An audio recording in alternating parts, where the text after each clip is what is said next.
চলো এবার 11 নম্বর অঙ্কটি সলিউশন করা যাক। 11 নম্বর কি বলছে, 3a² মাইনাস 48a।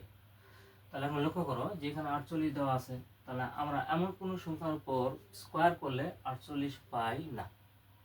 তাহলে অবশ্যই এটাকে আমাকে কমন নিতে হবে, বা আমরা এমন কোনো সংখ্যার উপর স্কোয়ার করলে আমরা 3ও পাই না। তাহলে আমরা যদি এখান থেকে 3a কমন নিই, 3a যদি কমন নিই তাহলে কি থাকবে এখানে y²।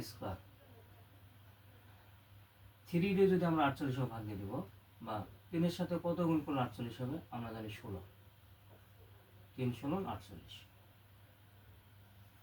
তাহলে আমাদের এখন লক্ষ্য করো যে 3a আমরা যদি এটা এভাবে লিখি যে y² মাইনাস, এখন লক্ষ্য করা হয় যে আমরা 4-এর উপর যদি স্কোয়ার করি তাহলে কত হয়, 4-এর উপর স্কোয়ার করলে 16 হবে।